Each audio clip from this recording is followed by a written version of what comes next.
I had a burgeoning career as a singer, and I was on tour with the guitar player for Pearl Jam. We were in our own separate band, and we were in Brooklyn performing on stage when everything's going fine. And I noticed this man in the front, right in front of me in the audience, who hated the show and made sure I knew it by all his giant body language that was super negative. And he was just being him, whatever. But normally, number one, I don't see that. But even if someone looks bored or just not into it or whatever, you just let it go. If that person's not into it, that's fine. We were not Pearl Jam. And if they came to hear really heavy rock, we weren't that. So I thought that's fine. But it didn't let go of my focus, jammed onto this guy.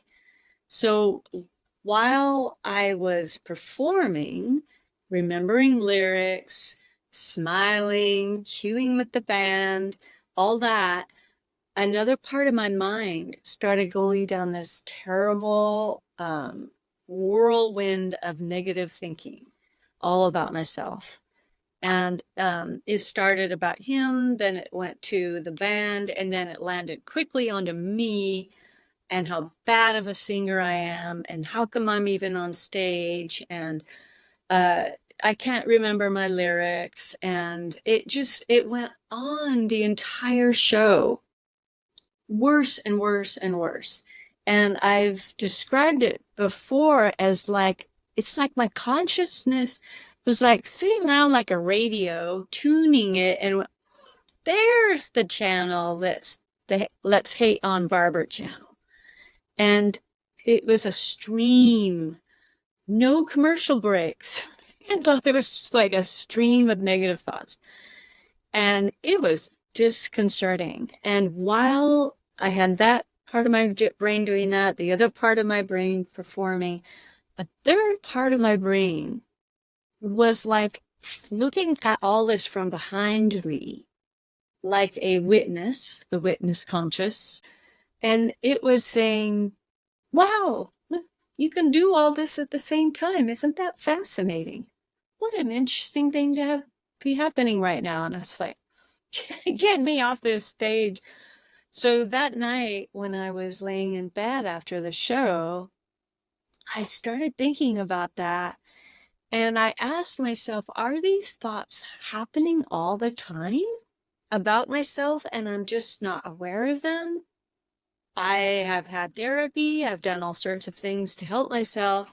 I thought I was kind of over all that. To at least a degree. We all have our things, but this was really extreme. And I thought, well, what am I going to do? I can't have this happen again. And I had this great idea. I was going to sign up for one of those camps where you go and you push your boundaries and you develop courage. And I thought that'll just knock them right out. This will be great. So when I got home, I researched and I found this camp, and I signed up. And it was months later that it was starting. And I somehow suckered my best friend into going with me. And it was in a very remote area of Vancouver, BC, Canada. This was before cell phones. This is 2010.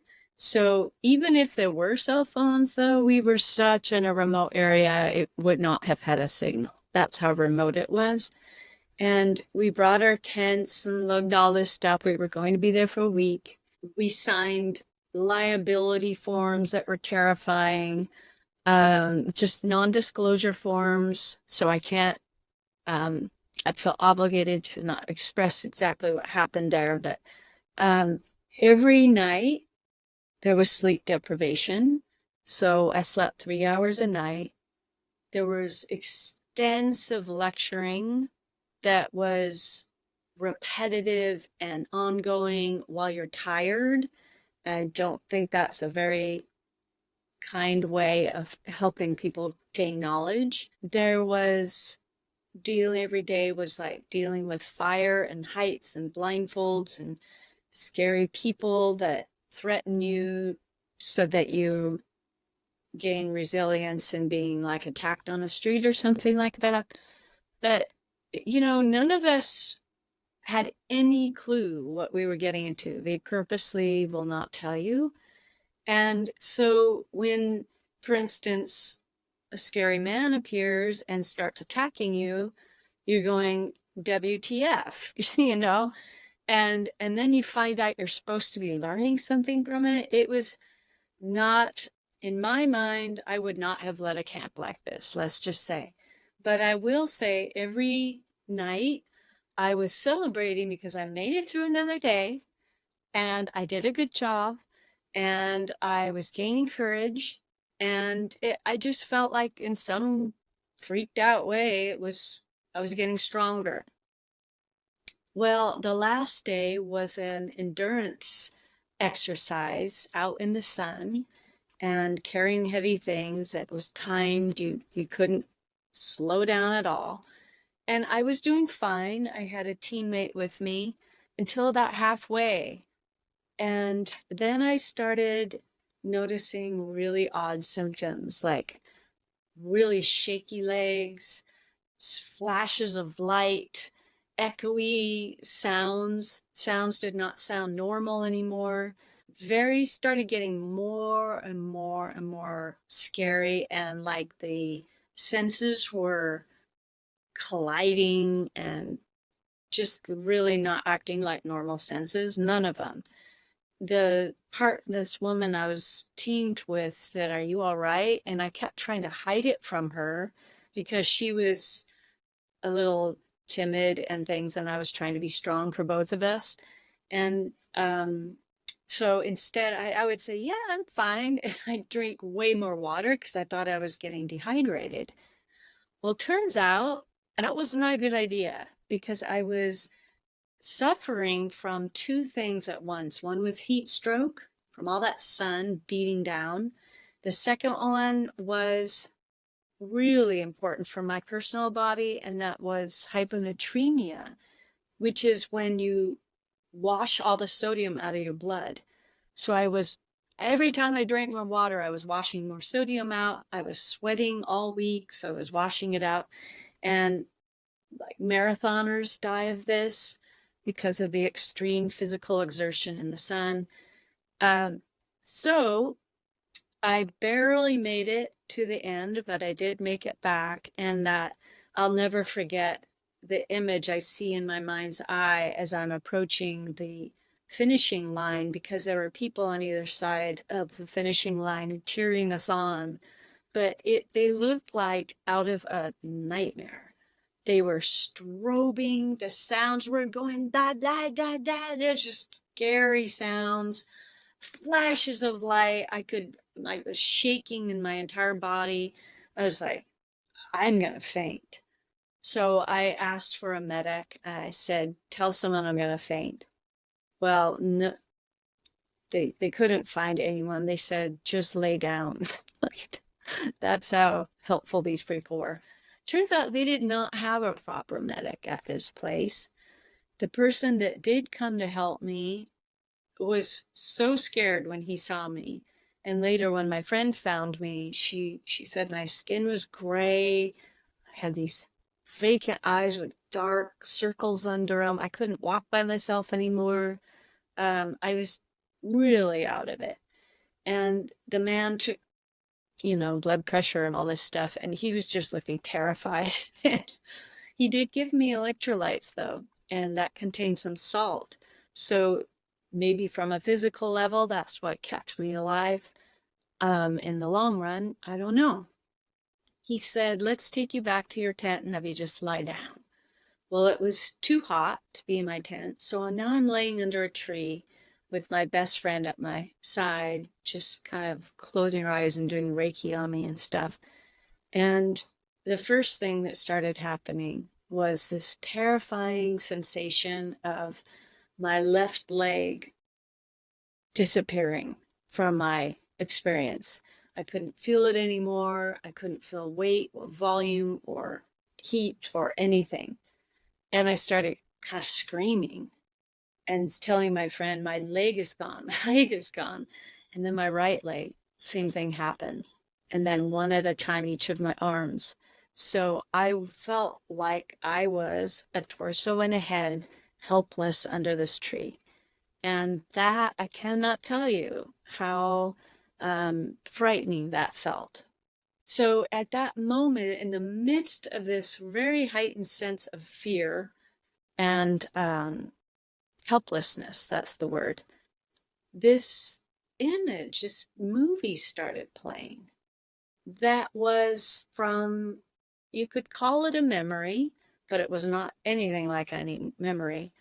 But it was something that happened 2 weeks earlier when I was rehearsing in a different band with my brother, and he and I had gotten into an argument. And during this movie, it's playing, but, and I'm looking at it as Barbara is looking at it, but I'm also in it at the same time and re-experiencing it. So there was these two levels of perception going at once. My eyes were closed, I think, and it started playing. And unlike a memory that is spotty and has holes in it and is not a fluid image like a movie, this one was, everything was exactly as it had happened and clear as a bell. And at one moment during this argument where I was really silent, he was doing his loud thing and I was doing my silent thing. And I kind of shut down in that moment in the movie, in the memory or whatever. And the movie I was watching freeze framed at that moment. And a voice, a male, neutral, kind, gentle voice I'd never heard before in my head said, "What were you thinking at that moment, at that freeze frame?" And that startled me enough to think about it and quit crying and stuff. And I answered it, and the movie went away. And a new movie kind of slid in off the screen of my perception and started playing from a month earlier.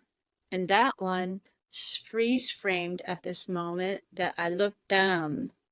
And that at that moment it said, "What were you thinking that made you look down?" And I answered, and it went off. Another one came. I raised my eyebrow.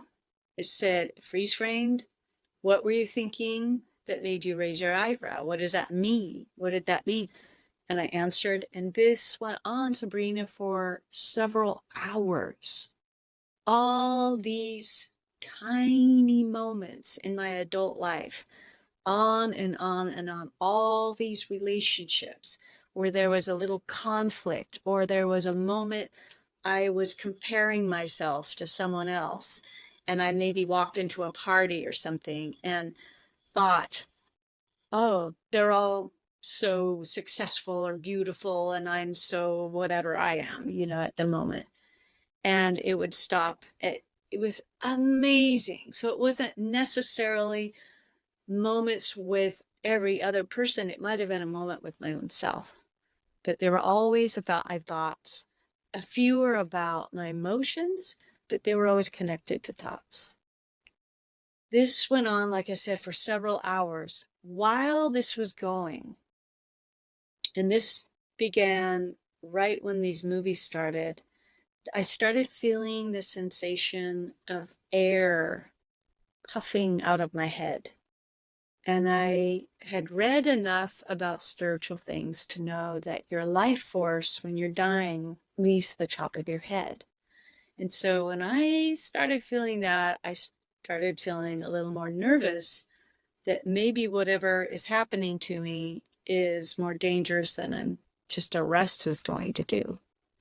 But anyway, that kept going over these hours. And as it was going, I was leaving my body basically and moving in towards death. Now I'm tearing up here because at one moment these movies stopped and the voice that was talking to me said, "Barbara, you have a choice now. Would you like to stay or go?" And I knew that meant, would I like to continue dying, or do I want to come back into my body? And again, why I am tearing up is because at this moment I had one foot in this world, one foot in the other world. And the feeling on the other world is so beyond what we call love that there are not words to describe it. And every time I bring it up, I tear up because I'll never forget that feeling. It's the most beautiful, comforting, welcoming, non-judgmental, non-critical, pure love, um, kindness, every possible thing you could want, all mixed up into one sensation. And it's in the pores of that atmosphere there. And I could feel it in my body. I could feel it, well, not in my body, but in my whole system while I was partially in there. I didn't 100% leave my body. I was at that cusp, and I was leaning towards going because that feeling was so incredible. And I'll tell you, it knocked any fear I have about dying. And I always have to say, not necessarily the fear of dying, like I mean, the movement towards dying where the body's shutting down. That does not sound very fun to me. I've experienced that, and it's not great. But the actual crossover, no fear at all. It's a welcoming, beautiful place. So I was leaning towards that. But there's aspects of life that I enjoy, many aspects. I love eating. I love kissing. I love nature. I love petting dogs. I love hanging out with my good friends. I love stretching in the morning. You know, there's so many beautiful things about being here and about seeing the beautiful aspects of our life here on earth. And what an amazing gift that we have to be here, even though it is freaking hard here so much of the time. So I was playing with these ideas in my head when I had this choice. So I talked with this voice about it, and we had a conversation about whether I wanted to come back or not, and what it would mean, and what would I do here, you know, to make it more pleasurable and joyful for me. At the end of that discussion, which maybe we'll touch on later, I um I said I would like to go back to Earth, my body. And the voice said, okay, then you need to do something. You, for the very first week you get back, you need to contact these 4 people. And you need to tell them, 2 of them I had to tell them, how much I loved them. This is not a kind of thing that you say, you know, I know you already know I love you, but I just want to reiterate. It was not like that. It was like, we're going deep, sister. We're going to say why you love that person. What has their presence meant to you in your life? What have you learned from them? What do you admire most about them? And I mean the deep stuff. And I needed to do that with 2 people. Another person, I also needed to apologize for something. Another person, I needed to really, truly, deeply express gratitude in the same way, this depth of gratitude, what it meant to me, what this person had done for me. And the last person, I was supposed to just call on the phone every single week, even if for a couple minutes, to start rebuilding a connection. And I'll tell you, Sabrina, that connection grew so fast and so profoundly into such an amazing, beautiful connection again after years of being separated. It was really, really nice. So I said I'd do that. The moment I said that, I felt that puffy feeling of the life force leaving. It re-entered. It would change direction, started going back into me. I could feel it. And then one at a time, all my limbs came back. And after literally just a few minutes, I opened my eyes. Now the sun had gone down, and it was this golden, amazing hue everywhere. And the grass color, and this giant bumblebee buzzing around a flower, and my friend's hair, and her face with her eyes closed, praying for me. This place is amazing. And I know it's hard. I know it. And I will tell you that I've heard at least three different near-death experiencers say that when they fully crossed over, they saw a line of souls lined up to get here, because this is the place everyone wants to be. This is the place that you go when you are ready to really do your hardcore work so you can do some massive ascending. So anyone who's watching this, give yourself a massive pat on the back for even agreeing to come here, or not agreeing, you wanted to come here. You wanted to deal with whatever it was to grow astronomically as a soul. And some people say, and I tend to agree with them, what's happening right now is so bizarre, vast. I'm sensing an awakening coming. The people that are here now have got the freaking lottery ticket. I'm not saying it's going to be easy. I'm not saying it has been easy. But as far as one of the most tremendous times I can ever imagine being alive, it would be now. And so when I opened my eyes, I was seeing the world in a way that I hadn't since probably a child. These eyes of wonderment, and everything seemed just sizzling with extraordinariness. This place is really weird when we stop just noticing it as if it's always there.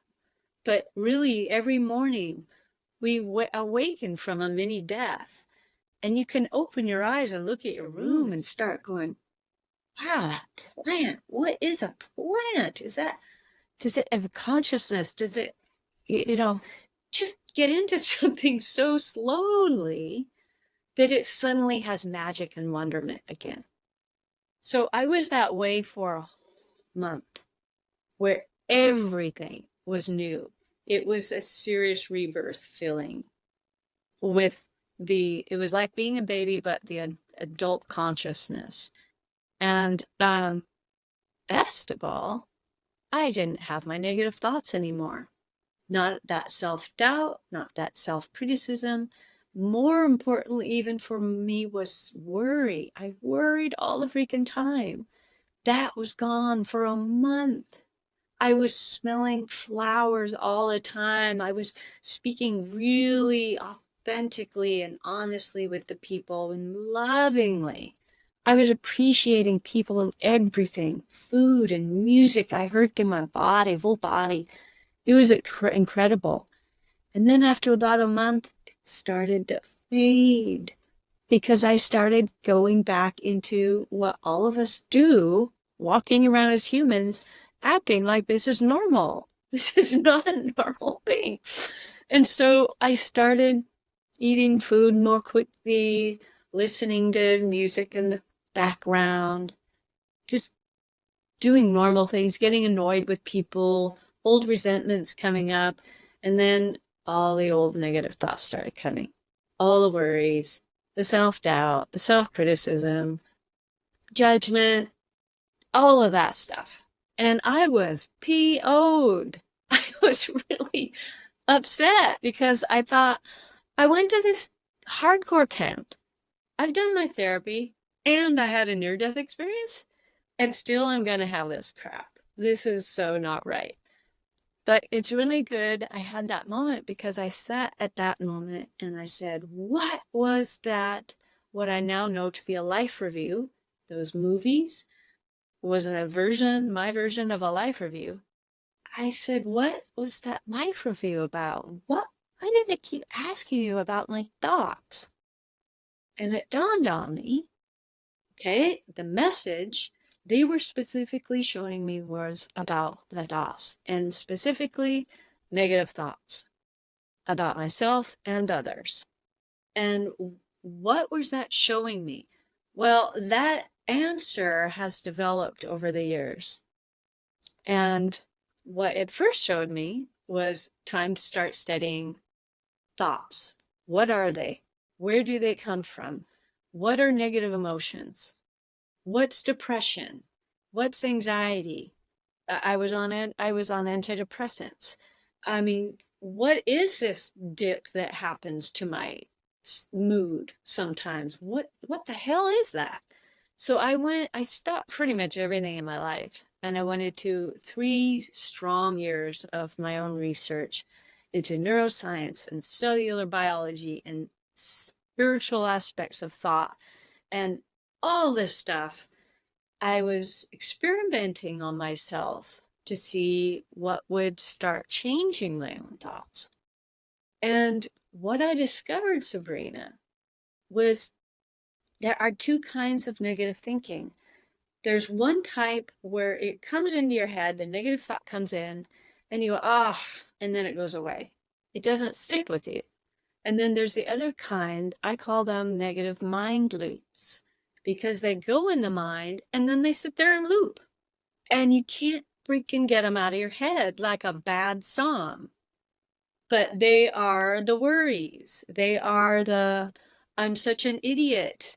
They are the, I'm too old. My body looks like crap. Or I have no control over eating or drinking. And that person doesn't love me, or I should never get into a relationship because there's no good partners left and they're just going to break my heart. All that crap that just flings its arrows in our head, and we can't get out of these loops.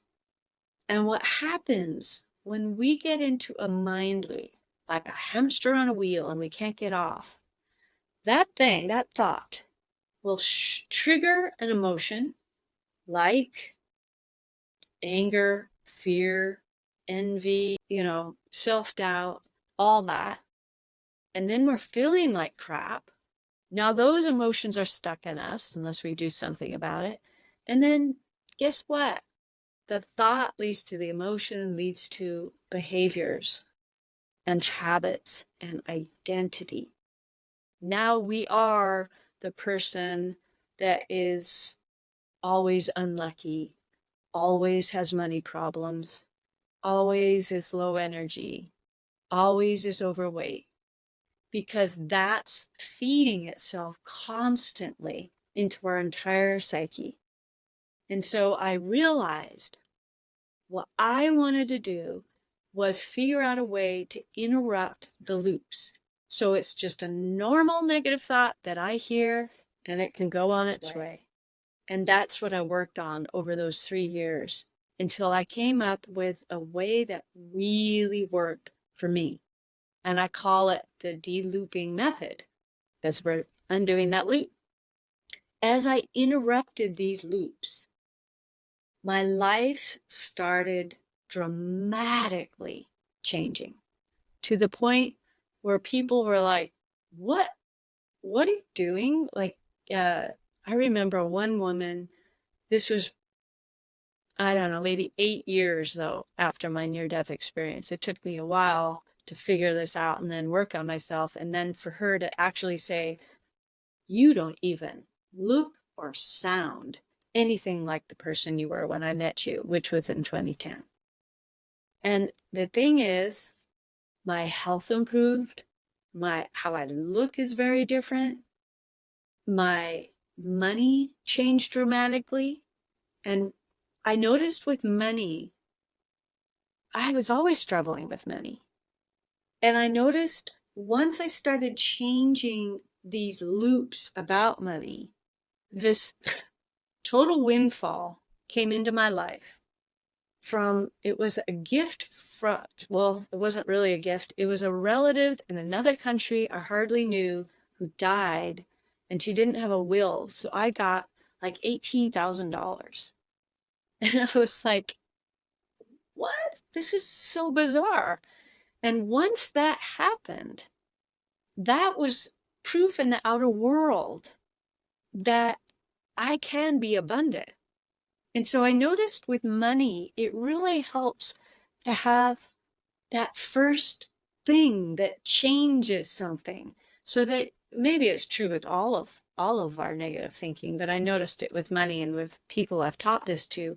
Once they have that first click where it's like the lid gets lifted, then they can start really attracting money. And so my abundance with money has gone up every year, just bizarrely. So that was another one. Relationships, amazing transformations there. That's probably the most obvious because I wasn't resenting as much. I was able to forgive. I was able to see my part in situations more. I was caretaking at that time. I learned to stop caretaking and enmeshing myself in other people's lives. It just became clean so that everyone could just come up and be themselves and be loved for whatever level we can love each other and however we can love ourselves is what kind of comes down to. So there were two times during this period when I remember laying in bed so joyful, Sabrina. I mean, again, it makes me tear up. Like the level of joy. By the way, I was off antidepressants, I think a year and a half after my near-death experience because I was de-looping. Nothing against antidepressants when you need them. 100% helped me, but I didn't want to be on them for the rest of my life. So I'm very happy I'm not. But I remember I'm off antidepressants for several years. I'm laying in bed and I thought, I've never been this happy before. What is this? Like, is this normal? Do people get happy like this? This level of happy? I didn't think it was literally possible for that to exist. And then probably about a year and a half later, the same thing happened. So I was here originally. That first time lying in bed, I was up here. The next time I was even higher. And I thought, oh my gosh, maybe there is no limit to how happy a person can be, just how happy I personally can be. And I don't know, it's like life can be really, really joyful. So, that's my near-death experience, and I'll talk a little later about how my interpretation has also expanded since that time.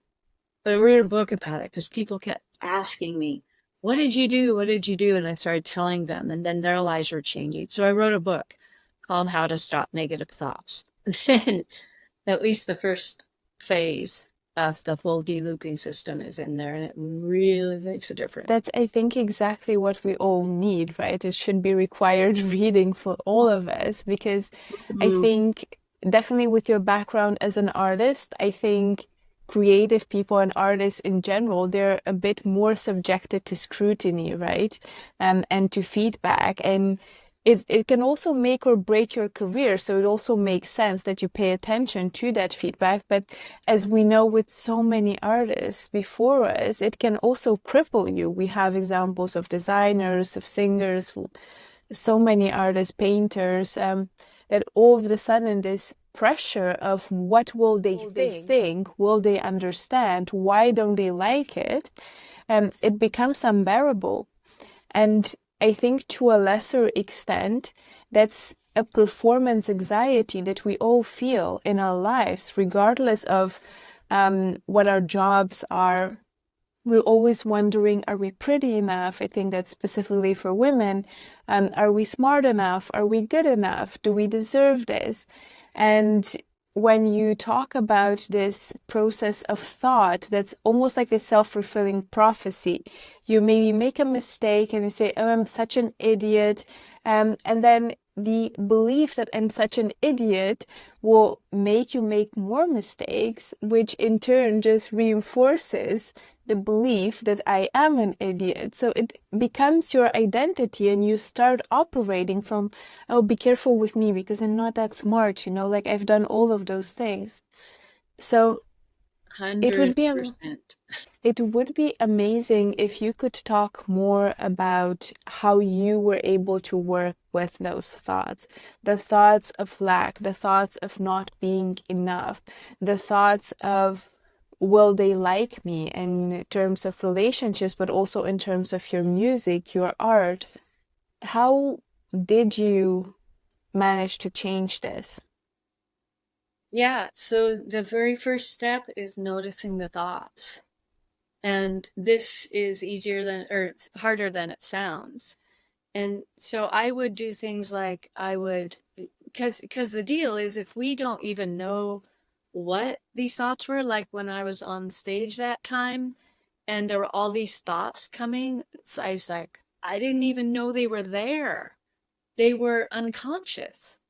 And if we're not making them conscious, we can't do anything about them. So this process is I mean, we can't. This is 100% the first step. So what I would do is, for instance, I had a little note by the side of my bed. So every time I woke up, that was the first thing I saw, and it said, "What is my first thought today, waking up?" And it's amazing what you might find. It's like, oh no, I have to go to that stupid job or whatever. I have this dumb thing I have to do, or it could be anything, or just like, I slept so badly. Just, what a way to start a day.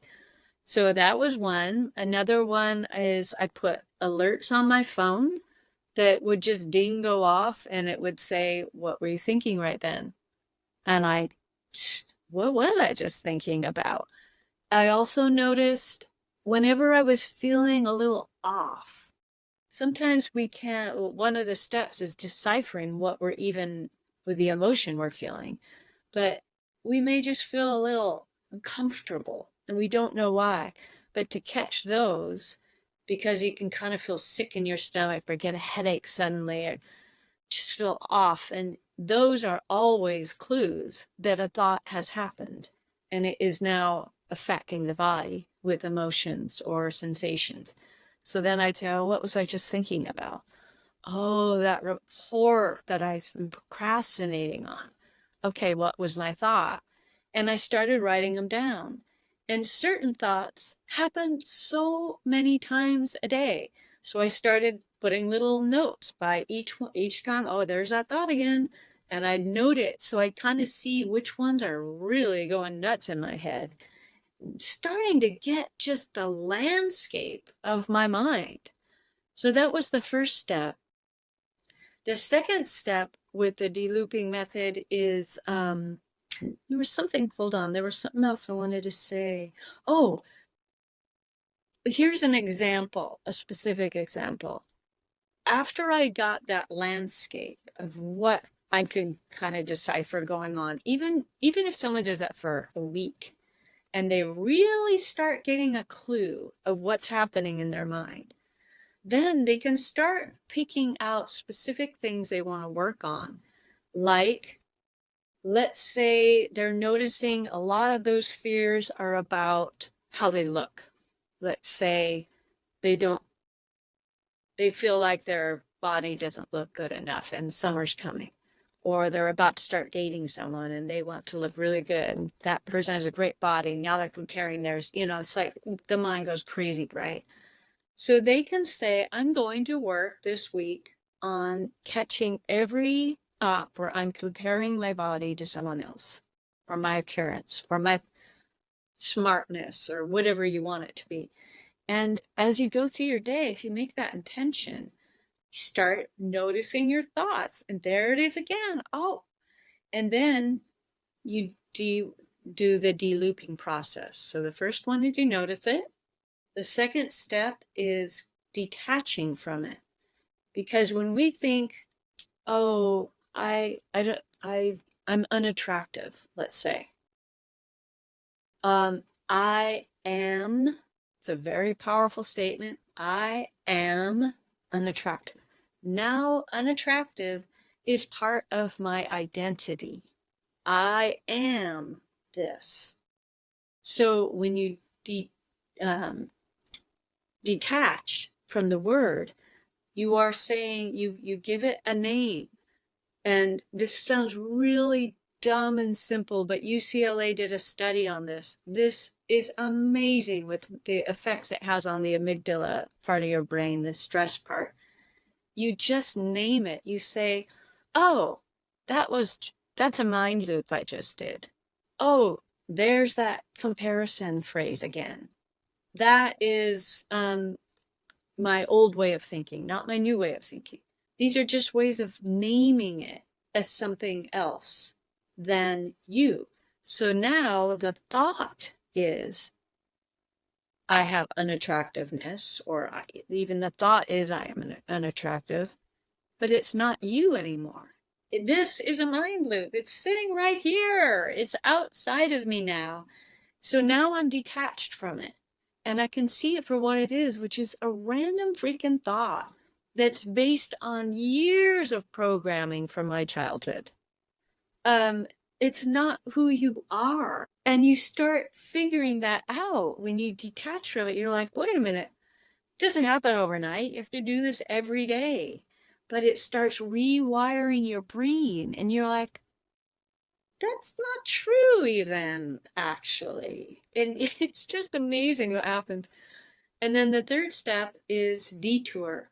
So you've made a little opening now in your mind where I am unattractive used to be. You've jumped off that thought. You've detached from it. There's this hole that wants to be filled up with something. This thought's going to jump right back in if you're not careful. So what you do is you plug up that hole with something else to occupy your mind. It can be an affirmation, it can be breathing, it can be playing ping pong, it can be listening to a positive podcast. I used to skip in the neighborhood like a little kid. I used to do that. It always made me laugh. Whatever it is, petting dogs helps. Um, just something else that takes your mind off this God that's not helping you. So that's the very first three steps, and they go really hand in hand. You do them one after another as like a little clump. And if you even stop there, you feel better so fast. It's crazy. In a day or a week or whatever, you're going to feel this real lift in your energy. And then the fourth step is takes longer, but this is where you get in there and you start really transforming these old programmings. And that's called de-story. So you're taking the story out of the thought. And so you might look at the I am unattractive thing and you dive in there and you're like, is that really true? Am I unattractive? What does that mean? Where did I get that? How am I not unattractive? Like, how is that untrue? And you start looking at all the angles of this thought. And suddenly it starts just not having the power it had. It starts looking like a belief that's just a thought that's been said over and over and over and over, but it's not even real. It's not truth.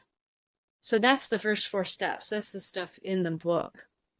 And then the second phase is about removing the negative emotions stuck in the body.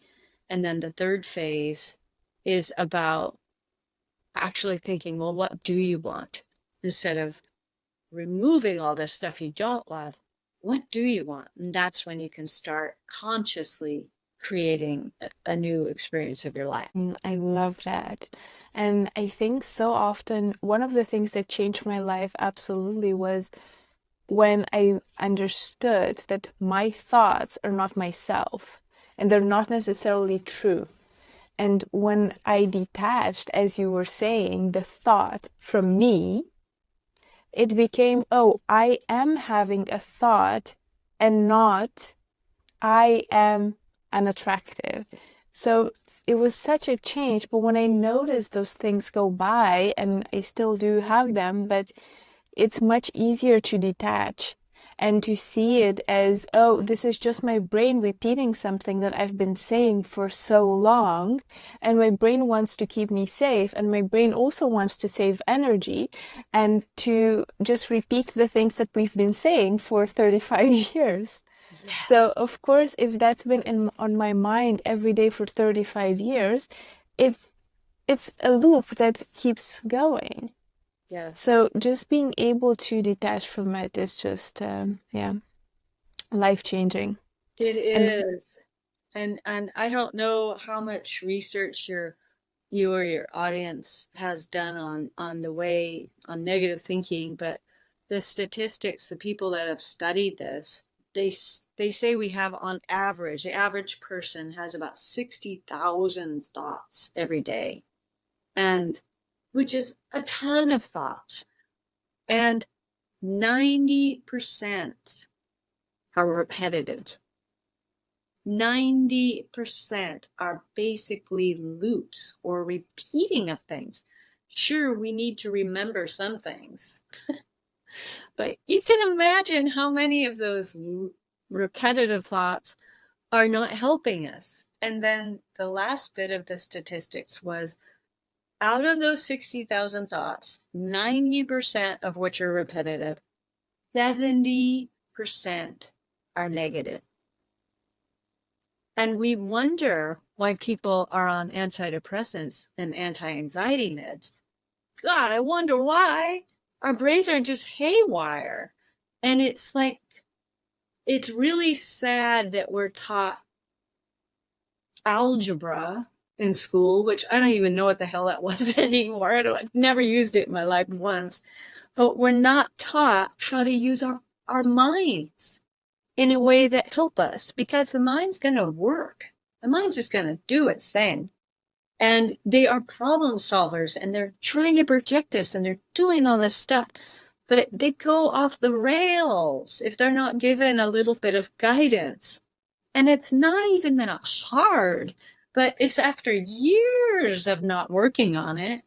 It's like someone that's never gotten out of a chair. You think they're going to be able to walk? No, they don't have any muscle strength, right?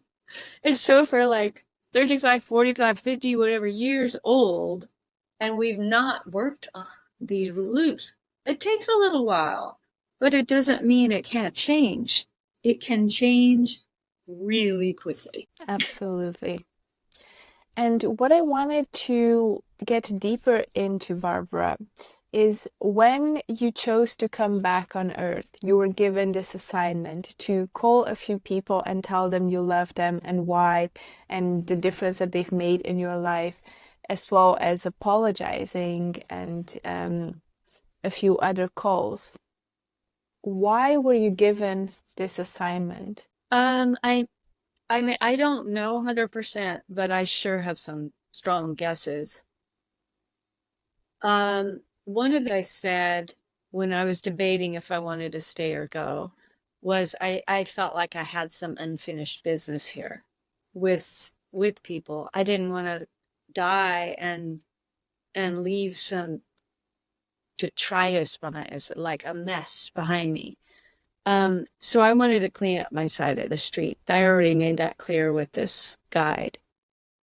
The other thing was, you know, the funny part about that conversation, it's funny now, it wasn't at the time, but because it was such a strong like dose of humility. But I said, well, I'm not sure if I want to. I don't think I want to go back to my life. I think I'd rather keep going out of this realm. But what about all my unfinished projects? I had a couple albums half done and screenplays that aren't made into movies and writing that's never been published and all this stuff. And this guide was so sweet and kind, but honestly, it said, "Oh, Barbara, those really don't matter that much." And I was crestfallen. I was like, "What do you mean? My music doesn't matter?" But it was saying that what matters on this earth are your relationships and how you show up. And again, it makes me tear up because it's so beautiful. The whole piece is about, am I going to show up with love? Am I going to leave a conversation that was difficult with as much respect as I can possibly muster for that other person who's probably 100% doing their best, even if it doesn't feel like it?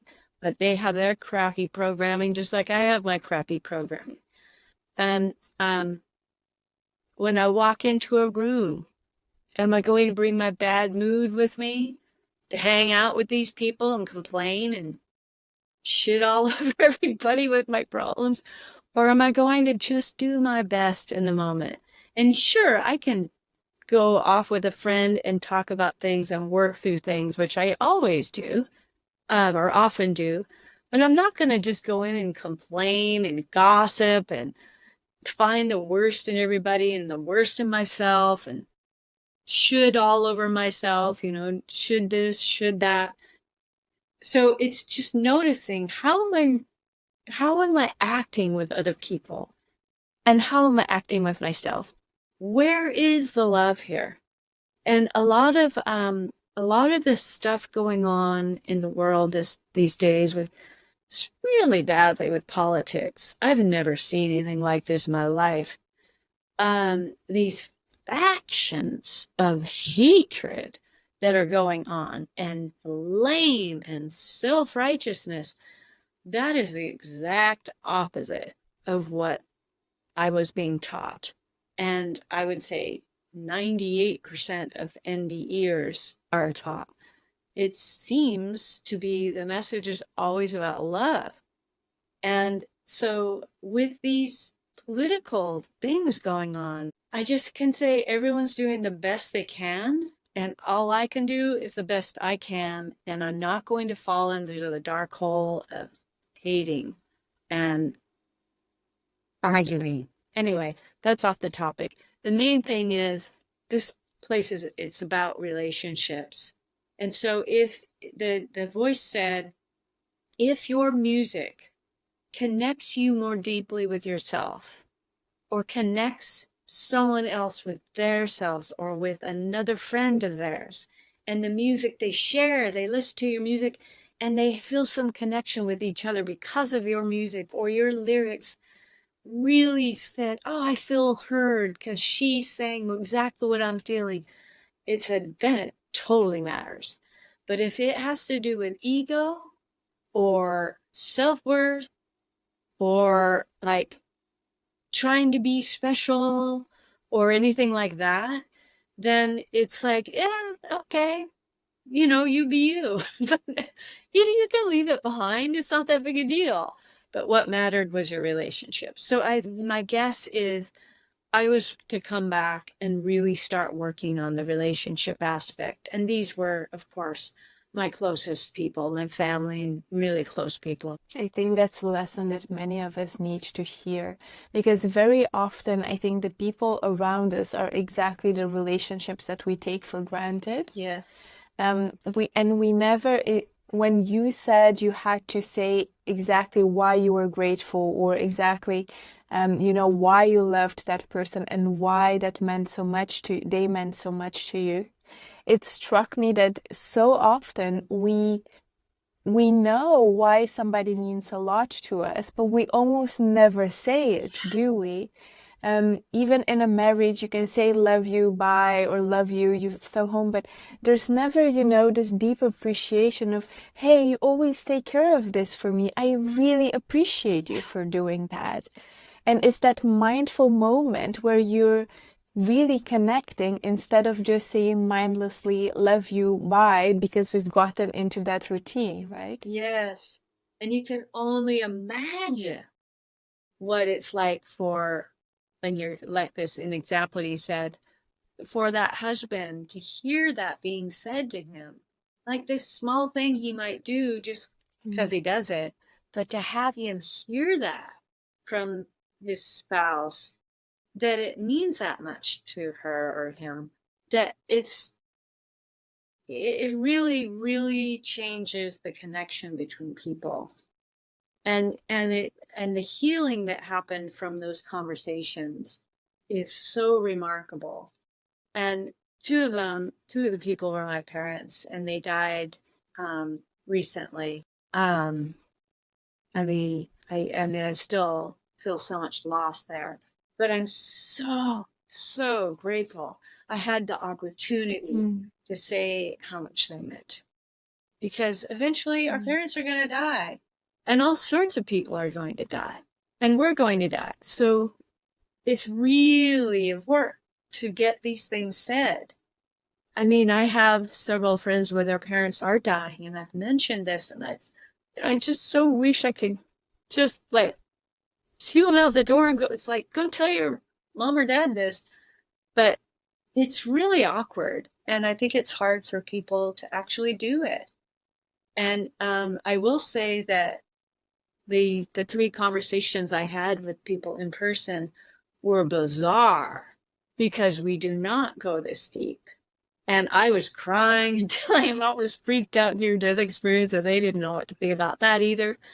But none of them could look at me while I was telling them how much I love them or how much I felt sorry, apologizing, because the depth of emotion is really hard for us all, or I don't know about all, but many of us to handle.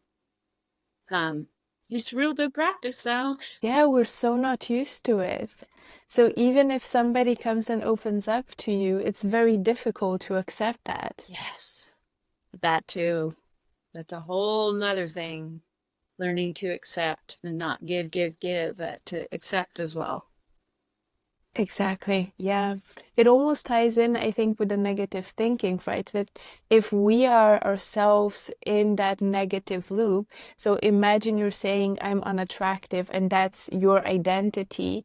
If somebody says you look so beautiful, would you believe that? Because your identity is you're not attractive. Yes. So either they're seeing wrong or they're just lying to you. Right. And then our mind says, oh, liar, instead of Yeah. accepting.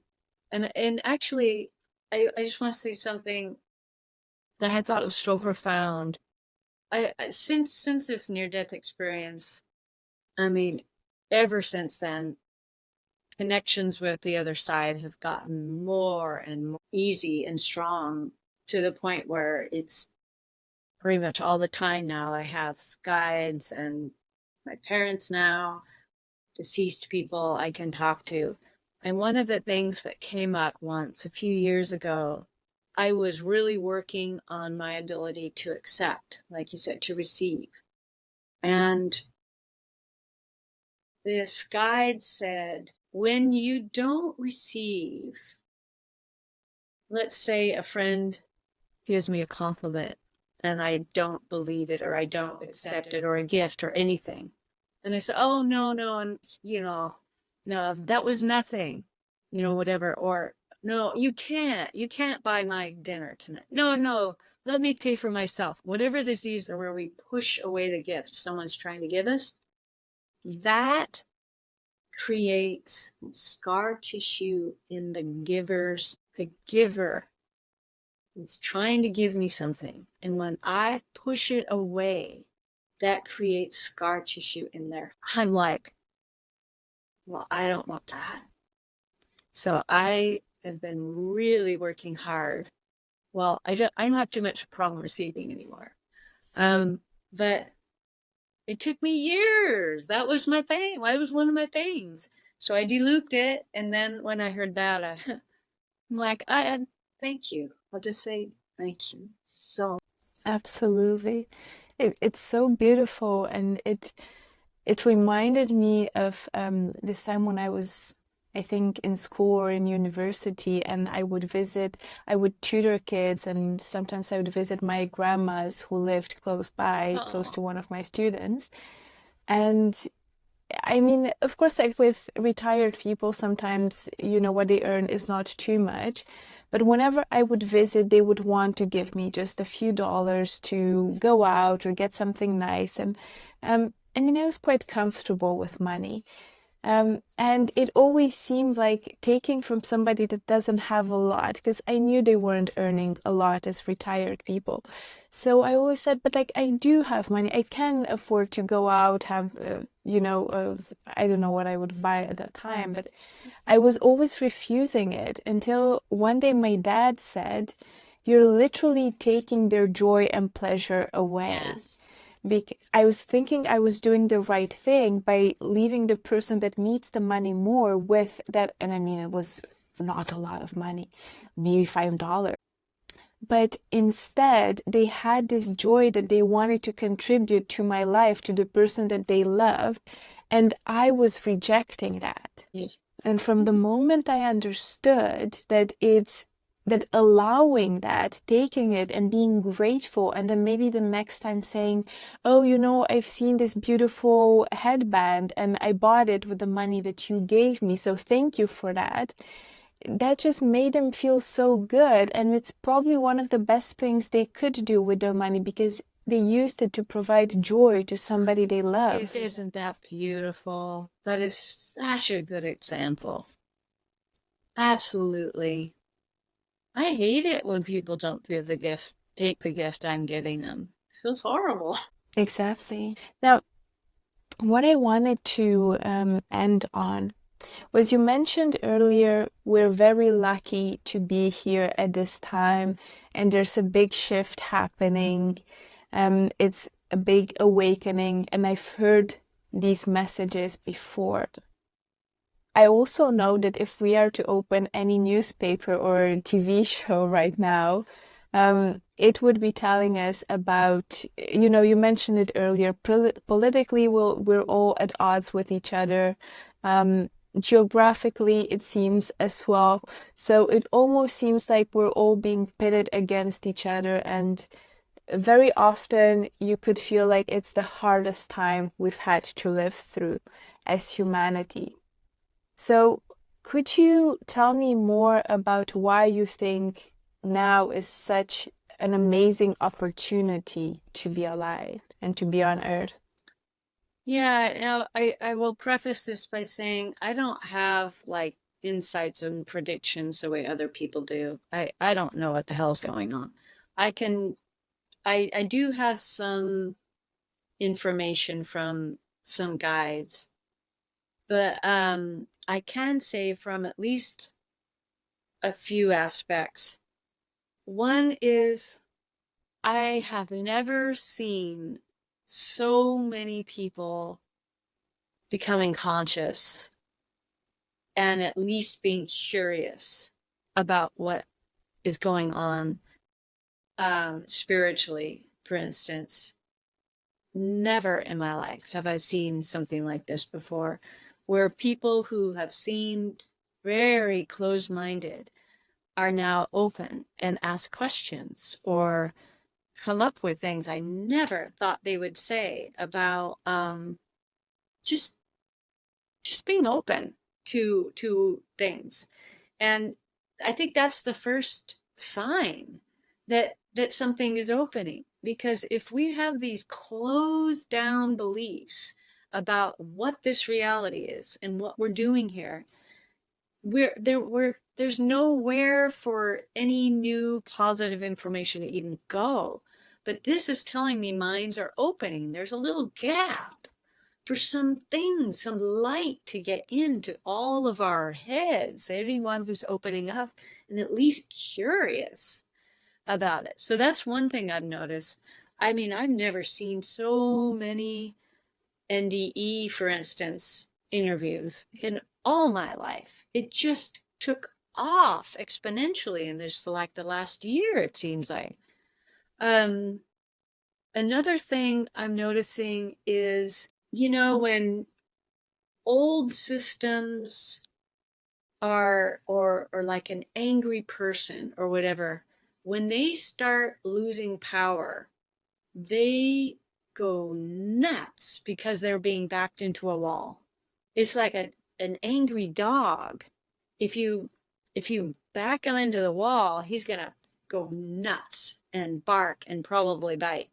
And I feel like the systems that have been controlling and in power are going crazy. And that's frightening. And it's also a sign that they're on their way out to me. And I'm not saying they're just going to be like going away and everything's going to be great. They're probably going to put up the fight of their life because they're getting backed into a wall. And so it may not be very smooth, but I feel like that's what happens when things are dying. The, this interest in, there's a lot of different ways of dealing with what I call mind loops now. And a lot of people are working on their minds. And it has to start with ourselves. Any political problems out there have to start with how we treat ourselves. I'm going to, if I'm treating myself with really fearful, angry, harsh comments in my own mind, it's probably going to come out into the world too. And so if I want kindness in the world, I need to start in my own mind, with my own self, and my small group of people. And that is exponentially going to start altering the people around me. And then it'll be like that ripple effect where people will start being kinder to each other in general. That's how I see this spreading like a really positive virus. And speaking of a virus that we won't name, when that started happening a few years ago, I asked one of the guides, um, what is this about? It was in the midst of everything being closed down. And I don't even know if I'm supposed to be talking about this, but whatever. I was told that that was a really loud tap on the shoulder for people to open their hearts. And so as soon as I understood that, what I'm, it's kind of like the opening of the mind thing. I just started gently softening this hard crust around the heart, this hard, scared, protective crust. And so I've led meditations before where I've suggested for people, and maybe someone watching this might want to try it, where you just close your eyes, tune into your heart area, and imagine it like a cube of butter that's been in the freezer. And you put a little bit of sunshine on it and let it just soften. Just let it just gently start softening. Just opening that area up that's just protecting itself. And we are really, there's so much goodness around, there's so much love waiting to fill that area. But it takes trust, takes faith, it takes practice. And I have a feeling as people do all these things, something really remarkable is going to happen. And what it is, I won't even put words to it because I don't even know if a human mind will understand. We'll have to just see. So beautiful. Barbara, tell me, how can people connect with you and with your work? So my website is called howtostopnegativethougts.com, which is also the title of my book, How to Stop Negative Thoughts.